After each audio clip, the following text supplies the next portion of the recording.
வணக்கம் நண்பர்களே, எல்லாருமே எப்படி இருக்கீங்க? இன்னைக்கு ஸ்டார்டிங்கில் பார்த்தீங்க அப்படின்னா குணா வந்து நவீன் அடிச்சிட்டு இருந்தாங்களா, அந்த சீனை தான் காமிக்கிறாங்க. இப்போவுமே போட்டு திட்டிட்டு தான் இருக்காரு. அப்போ தேஜ் வந்துட்டு சொல்கிறாங்க, எந்த ஒரு ப்ரூஃப்மே இல்லாமல் நீ எதுக்கு நவீன் மேலே பழி சொல்கிற, ப்ரூஃப் இருக்கா உங்ககிட்ட அப்படின்னு சொல்லி கேட்குறாங்க. நான் இவ்வளோ தூரம் பேசுகிறேன்னா அவன் ஏதாவது பேசுகிறானா, எதுவுமே பதில் சொல்லலை, அதுலேயும் உனக்கு தெரிய வேண்டாமா அப்படின்னு சொல்லி குணா கேட்குறாங்க. அந்த டைமில் நம்ம அர்ஜுன் வராப்பில் ஹாஸ்பிட்டல் ஃபுல்லாகவே உங்கள் சவுண்டு தான் கேட்டுட்ருக்கு, என்ன பிரச்சனை, எதுக்கு இப்படி பண்ணிகிட்ருக்கீங்க அப்படின்னு சொல்லி விலக்கி விடுறாங்க. அது குணா வந்துட்டு நடந்தது எல்லாமே சொல்கிறாங்க. இப்போ அர்ஜுன் வந்துட்டு இவ்வளோ பெரிய விஷயம் நடந்திருக்கு, இதுக்கு வந்துட்டு நீங்கள் ப்ராப்ளம் சால்வ் பண்ணுறதை விட்டுட்டு எதுக்கு இப்படி பண்ணிகிட்ருக்கீங்க நவீன்கிட்ட கேட்குறாங்க. சொல்லு நவீன், நீ தான் உண்மையாலுமே பண்ணினியா அப்படின்னு சொல்லிட்டு அர்ஜுன்கிட்ட கேட்கும்போது நம்ம தேஜ் வந்துட்டு சொல்ல வேண்டாம் அப்படின்னு சொல்லிடுறாங்க. ஆனால் நம்ம நவீன் பார்த்தீங்க அப்படின்னா உண்மையை ஒத்துக்கிறாரு, ஆமாம் நான் தான் பண்ணினேன் அப்படின்னு சொல்லிட்டு. இதுக்கப்புறம் என்ன பண்ணுறதுன்னு தெரியாமல் ரதி மேம்கிட்டையும் ஆர்கே சார்ட்டையும் கூட்டிகிட்டு போயிடுறாங்க. அப்போ வந்து சொல்கிறாங்க, ஆர்கே சார் கேட்குறாங்க, சரி ஓகே, இது வந்து போர்டு மெம்பர்ஸ்க்கு தெரியுமா அப்படின்னு சொல்லி கேட்குறாங்க. இல்லை தெரியாது அப்படின்னதுமே ரிப்போர்ட் வாங்கி ஆர்கே சார் பார்க்குறாரு. பார்த்துட்டு எந்த மாதிரி என்னாச்சு கேஸ் அப்படின்னு சொல்லி கேட்கும்போது இந்த மாதிரி ஆக்சிடென்ட் கேஸுன்னு வந்தாங்க அப்படிங்கும்போது எப்படி ஆச்சு அப்படிங்கும்போது தெரியல, ஒரு வேளை ரேஷ் டிரைவிங்காக இருக்கும் அப்படின்னு சொல்லி சொல்கிறாங்க. இப்போ ரிப்போர்ட் வாங்கி ஆர்கே சார் பார்க்குறாங்க. இல்லை எனக்கு தெரிஞ்சது வந்து ஓவர் ட்ரக்ஸுங்கனாலையா கூட இருக்கலாம், பேஷண்ட்டை நான் பார்க்கணும் அப்படின்னு சொல்லிட்டு கூட்டிகிட்டு போய் பேஷண்ட்டை பார்க்க வைக்கிறாங்க. பார்த்ததுக்கப்புறம் ஆர்கே சார் வந்து என்ன சொல்கிறாரு அப்படின்னா, இந்த மாதிரி நான் சொல்கிற ட்ரீட்மெண்ட் ஸ்டார்ட் பண்ணுங்கள் அப்படின்னு சொல்லிட்டு ட்ரீட்மெண்ட் ஸ்டார்ட் பண்ணிகிட்ருக்காங்க. ஆர்கே சார் ஒவ்வொன்றா சொல்ல குணாவும் தேஜுவும் தான் வந்து ட்ரீட்மெண்ட் பார்த்துட்ருக்காங்க. அந்த டைமில் பார்த்தீங்க அப்படின்னா நம்ம ராக்கி வராப்பில். ராக்கி வந்துட்டு மேம் இந்த மாதிரி ஒரு எமர்ஜென்சி அப்படின்னு சொல்லி கூப்பிட்றாங்க. அதுக்கு ஆர்கே சார் இருந்துட்டு நீ போ ரதி, நான் பார்த்துக்கிறேன் அப்படின்னு சொல்லிடுறாங்க. சரின்னு நம்ம ரதியும் கிளம்பி போயிடுறாங்க. போனதுமே அந்த வெல்ஃபேர் ஆஃபீஸர் என்ன சொல்கிறாங்க அப்படின்னா, நான் எவ்வளவோ பேசி பார்த்துட்டேன், ஆனால் அவங்க கேட்க மாட்டேங்கிறாங்க, அவங்க குழந்தைய டிஸ்சார்ஜ் பண்ணிடுங்க அப்படின்னு சொல்கிறாங்க அப்படின்னு சொல்லிட்டுருக்காரு. அதுக்கு ரதி வந்துட்டு இதுக்கு மேலே எனக்கு என்ன பண்ணுறதுனே தெரியல அப்படின்னு சொல்கிறாங்க.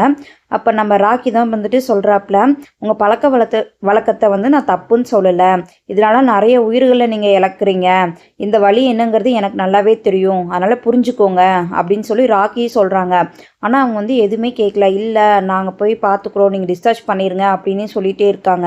இவங்க இப்படி பேசிகிட்டு இருக்கும்போது பார்த்தீங்க அப்படின்னா அந்த பொண்ணுக்கு ஃபிக்ஸ் வந்த மாதிரி ஆயிடுது. உடனே ரதி போய் ட்ரீட்மெண்ட் ஸ்டார்ட் பண்ணுறாங்க. அப்போ பார்த்தீங்க அப்படின்னா இவங்க வந்து அவங்க முறைப்படி வந்து சாமி கும்பிட்டுட்ருக்காங்க. அந்த டைமில் நம்ம ராக்கியை போய் சாமி கும்பிட்டுட்ருக்காரு.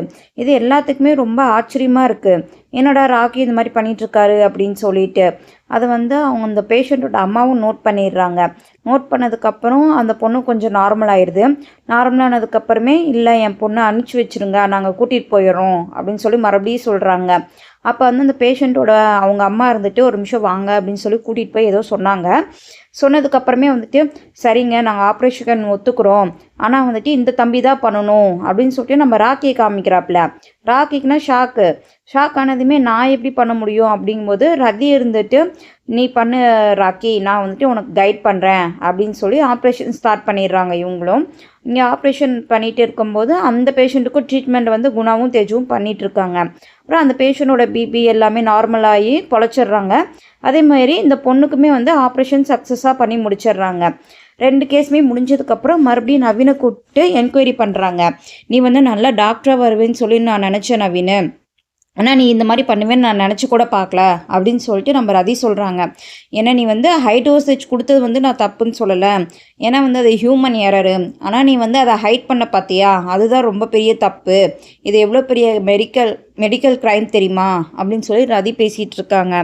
இப்போ நம்ம ஆர்கே சார் தான் இருந்துட்டு பொறுமையாக இருறது என்னங்கிறது பேசிக்கலாம் அப்படின்னு சொல்லி பேசிகிட்டு இருக்காங்க. இப்போ உடனே பார்த்தீங்க அப்படின்னா நம்ம அர்ஜுன் வராப்பில், இந்த ரிப்போர்ட்டை பாருங்கள், நான் வந்துட்டு நவீனும் குணாவும் சண்டை போட்டுட்ருக்கும்போது நவீன் வந்து குணா அந்த பேஷண்ட் அட்டன் பண்ணனா இல்லையான்னு செக் பண்ணலான்னு சொல்லி நான் போய் செக் பண்ணேன், ஆனால் வந்து டேட்டா பேஸ்லேருந்து யாரோ டெலீட் பண்ணியிருக்காங்க அப்படின்னு சொல்லி நம்ம அர்ஜுன் வந்து சொல்கிறாப்புல. இதை பார்த்தனுமே ரதிக்குன்னா செம கோவம் வந்து, இது யார் பண்ணாங்கன்னு உண்மையாலுமே உண்மையை ஒத்துக்கோங்க, இல்லை அப்படின்னா அவ்வளோதான், இது போலீஸ் கேஸ் ஆயிரும், உங்கள் கரியரே போயிடும், இப்போ உண்மையை சொல்ல போகிறீங்களா இல்லையா அப்படின்னு சொல்லி ரொம்ப கத்தவும் நம்ம தேஜுனா பயம் எடுத்துக்குது. தேஜு வந்துட்டு இல்லை வேண்டாம் சொல்லாத அப்படின்றாங்க.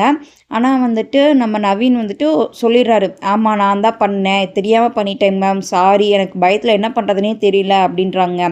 ரதினா சும்மா எதுக்கு எடுத்தாலும் தெரியாமல் பண்ணிட்டேன்னு சொல்லாத நவீன், உடனே உன்னை வேலையை விட்டு தூக்குங்க ஆர்கே சார் அப்படின்னு சொல்லிட்டு சொல்லிடுறாங்க. அதுக்கு ஆர்கே சார் சார் இருந்துட்டு இப்போ தான் ஆடிட்டிங் போயிட்டுருக்கு, இப்போ எதுவும் பண்ண முடியாது ரதி, 3 மந்த்ஸ் ஒர்க் பண்ணட்டும், அதுக்கப்புறம் அவனை ரிலீவ் பண்ணிடலாம் அப்படின்னு சொல்லிடுறாங்க. ரதிக்கு இது சுத்தமாக பிடிக்கல, அங்கேருந்து கிளம்பி போயிடுறாங்க. அங்கே பார்த்தீங்க அப்படின்னா பார்க்கிங்கில் நம்ம தேஜுவை பார்த்து அர்ஜுன் தான் பேசிகிட்டு இருக்காங்க. நீ தான் டெலீட் பண்ணேன்னு எனக்கு நல்லாவே தெரியும், ஆனால் உள்ளேயே அதை நான் சொல்லியிருப்பேன். நவீன் வந்து சொல்லலை அப்படின்னா அதுக்கு ஏதாவது ஒரு காரணம் இருக்கும், அதை நான் ரெஸ்பெக்ட் பண்ணுறேன். இதோ உனக்கு ஃபைனல் வார்னிங்காக நினச்சிட்டு இனிமேலாவது ஒழுங்காக இருக்க கற்றுக்கோ அப்படின்னு சொல்லிட்டு கிளம்பிடுறாரு. இந்த சைடு பார்த்தீங்க அப்படின்னா ஹவுஸ் ஓனர் வந்து வெங்காயம் உளிச்சிட்ருக்காரு புலம்பிக்கிட்டே. இந்த மாதிரி அமாவாசையே இல்லாமல் அமாவாசைன்னு சொல்லிட்டு வெங்காயம் உளிக்க சொல்கிறல்லையே என்னை எப்போ பார்த்தாலும் அப்படின்னு புலம்பிகிட்டே இருக்காங்க. அப்போ வந்து நம்ம ரீனா வந்துடுறாங்க.